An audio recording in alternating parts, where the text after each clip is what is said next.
हा पहा सरासरीवरचा प्रश्न आहे, अतिशय सिंपल प्रश्न आहे. काय दिलं यांनी? 5 संख्यांची सरासरी 25 आहे. सरासरीचं सूत्र काय बरं? सरासरी बरोबर बेरीज भागिले घटक.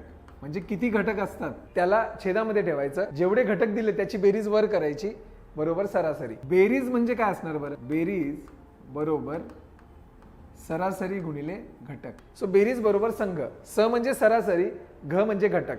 मला सांगा काय म्हटलेलं आहे? 5 संख्यांची सरासरी 25 आहे. म्हणजे घटक किती दिलेले आहेत? 5. आणि त्याची सरासरी किती दिलेली आहे? 25. 25 5 125 ही झाली बेरीज. म्हणजे याचा अर्थ 5 संख्यांची बेरीज किती झाली? 125. पुढे जाऊया आपण. जर त्यांच्यातील 4 संख्या बघा दिलेल्या आहेत, 4 संख्या 30 29 25 आणि 20. हे बघा 30 29 25 आणि 20 या दिलेल्या आहेत 4 संख्या. तर त्यांच्यातील 3 मोठ्या संख्यांची सरासरी किती? ह्यांची जर मी बेरीज केली तर काय होईल?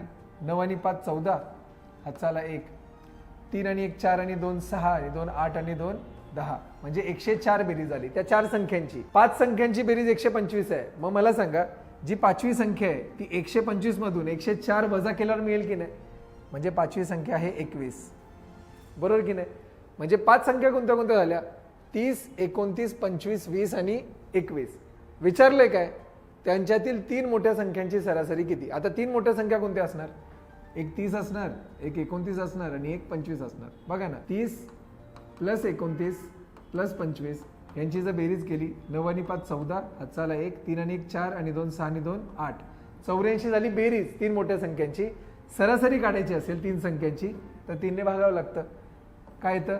3 दुने 6, 2 उरले 3 8 24. म्हणजे उत्तर येतं 28, जे आहे ऑप्शन क्रमांक 3. बघा किती सिंपल आहे. म्हणजे कधी कधी असे सिंपल प्रश्न पण विचारले जातात, हे लक्षात ठेवा.